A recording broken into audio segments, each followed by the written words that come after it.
Hello, hello, hello. All probably 3 people listening.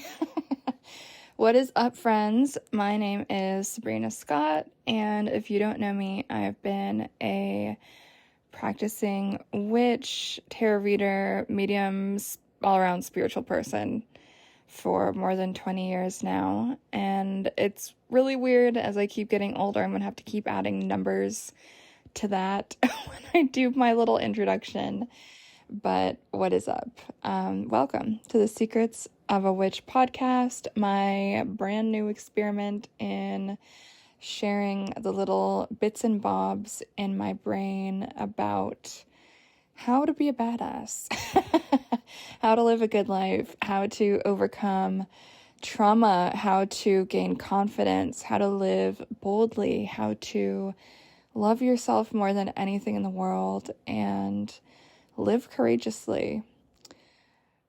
I feel like it's important that I start to share this stuff, even if it's a little bit haphazard, a bit here and there, just because I feel like magic, witchcraft, spirituality, all that stuff is fucking awesome, but I see so many people in the witchy community, so many tarot readers, so many witches who aren't happy in their lives. They don't feel good about themselves. They don't make good choices despite maybe consulting the tarot cards every 5 minutes or doing big ass rituals every full moon or new moon.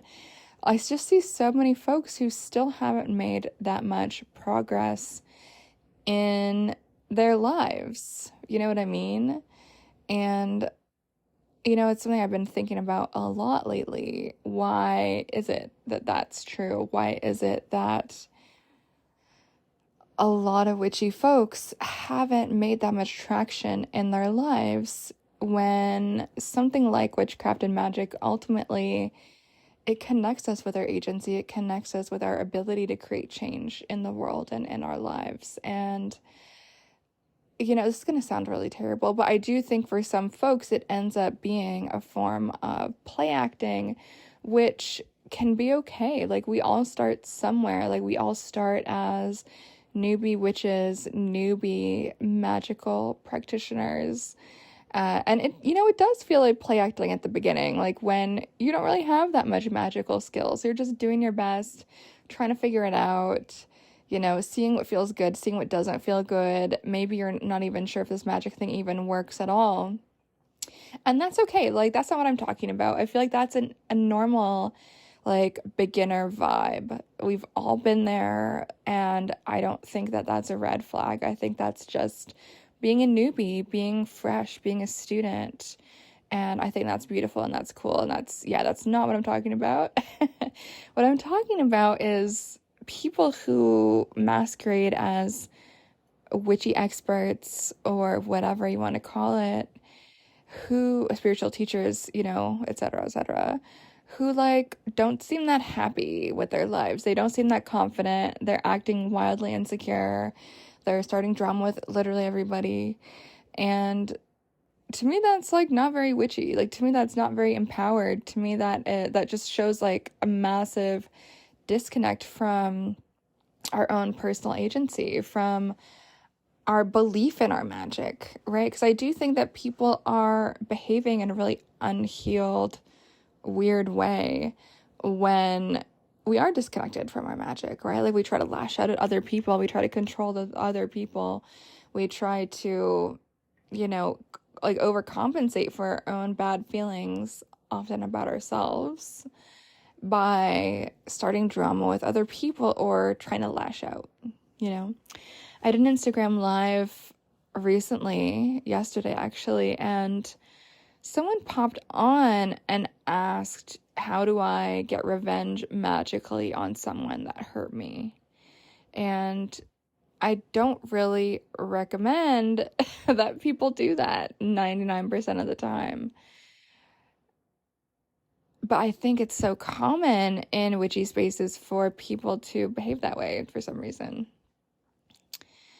And I explained to this person, I'll explain it now, that I think that is just a way of trying to feel in control. It's a way of trying to feel over control, basically, overly controlling a situation where we don't feel control. Like if someone's hurting us, we often feel out of control. We feel, because if we could control it, then we probably wouldn't have allowed that person to hurt us. We would have chosen that wouldn't have happened. And so often when other people hurt us, to the extent that we do feel tempted to get revenge, it's just a little bit of like a flashing green light that says, oh, you were not in control in this situation. And to me, it's not whether or not someone hurts us that's relevant. It's what do we do with that? What do we do with that information? Do we use that as an opportunity to grow and learn and say, okay, like what were the red flags about this person that hurt me? Were there any? How can I better notice the red flags next time? What do I need to do to prevent this in the future? What has this person, me falling for their whatever the situation was, what has that taught me about me and my own weaknesses? How can I become more discerning? It can be an opportunity for reflection, an opportunity for growth and learning and leveling up. And I think that's cool. That's the best way to respond to challenges and setbacks and hurt in this life. Wounding, we got to learn from it, make some meaning out of it, and move on. I think that's the healthiest thing to do. But unfortunately, I see a lot of folks like cursing people and, like slinging crap at it, like people who hurt their feelings. And like, I totally get that impulse to do that. But unfortunately, to me, that just reveals a person who is very unhealed, someone who has a lot of inner work to do. And I don't say that to be like a holier than thou, whatever type of person. Because I know some people do throw around those phrases in that way. That's totally not the vibe in this little speech I'm giving right now.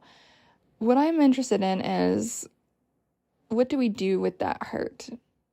And it's interesting to me that so many folks in the witchy space, what they choose to do with that hurt is to sling it at someone else with their magical skills.